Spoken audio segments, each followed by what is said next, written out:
In Chapter 13, we are looking at partnerships. Partnerships obviously have a little different equity section because we don't have stockholders and we're not paying out dividends. Rather, we have individual partners. How the partners share profits and losses is based on their partnership agreement, which they all agree to in the formation of the partnership. In this particular example, the partnership agreement has components for salary, a bonus, interest, and then the remainder split equally. Now, how that is set up is based on the roles and responsibilities of the partner, and we'll see that in a minute here as we do an allocation. One other thing to note is that while we use salary and interest on capital as a way to allocate the profits, note these are not the same as salary and interest that we have in a corporation. They are not deductible for tax purposes, and they are not considered in calculating net income. These are strictly a means of allocating the profit or loss of the partnership. So based on the agreement, Johnson has a base salary of 50, Larson of 60. So that's our first step. Then the second step is to do the bonus. Well, the bonus calculation here is a tiny bit strange because it's bonus based on the net income after the bonus. So this formula is similar to what's given in the text, slightly modified, and I would recommend that you use the one we're using here in the example for your homework. It'll make it a little easier for you. If I do the math here and the algebra, the bonus ends up being 20,000 for Craigan, and so we put his bonus in. Now we've allocated 130,000 of the total profit. The next step is the interest. In this case, you do not have to calculate the average capital balance. It's given for you. So we simply take 10% of that average balance. Now, why do we use average balance rather than ending or beginning?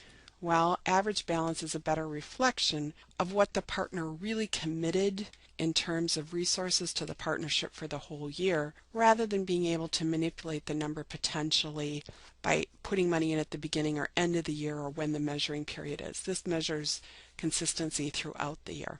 So after we allocate the interest, we still have 69,000 left to allocate of profit. So we're going to take that 69,000 and divide it out equally to each of the three partners because that's their final allocation method based on their partnership agreement.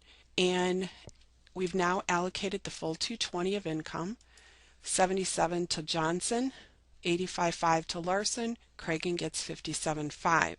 And you should be able to see from this allocation that it looks like Johnson and Larson are doing the bulk of the day-to-day operations and receive a salary for that, while Craigan is the one with the higher capital invested, greater risk, and is also receiving a bonus.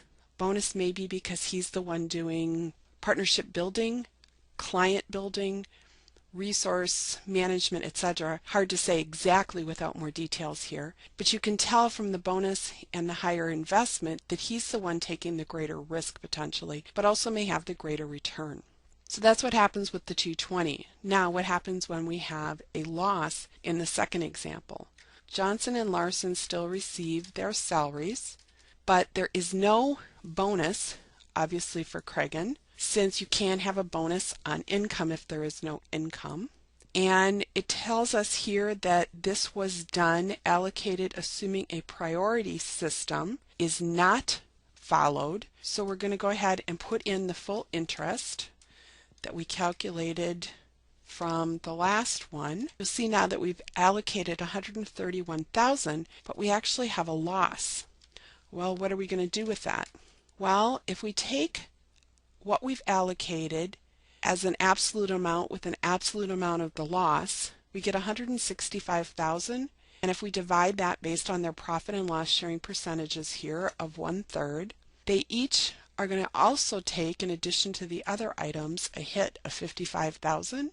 And now our total allocation equals the total loss of the partnership. And we see where Craigan does have that significant risk, losing out on 40,500. Then in the last example, we still have our salaries like we did before. Now we're back in an income situation. So we're going to calculate a bonus for Craigan. In this case, the bonus is based on 132,000 of income. So his bonus, becomes 12,000, and we'll put that into the allocation.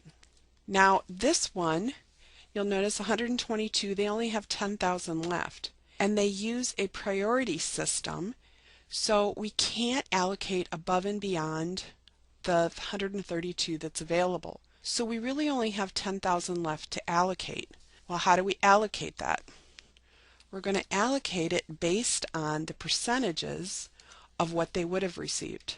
So Johnson would have received 4,000 in interest of a total 21,000 paid to all the partners in interest if there was sufficient income, times the 10,000 that's actually available to get Johnson's allocation of 1905. Larson would have received 2,500 of the total 21,000 in interest, so his percentage is 1190.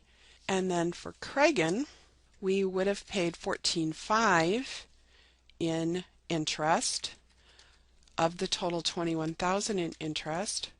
So Cragen's allocation is 6,905, and you'll see that we allocated a total of 132,000. So that should demonstrate the idea of profit and loss allocations, and then these final numbers in each case would be the amounts that actually are credited or debited, depending on the direction, to their partner capital account.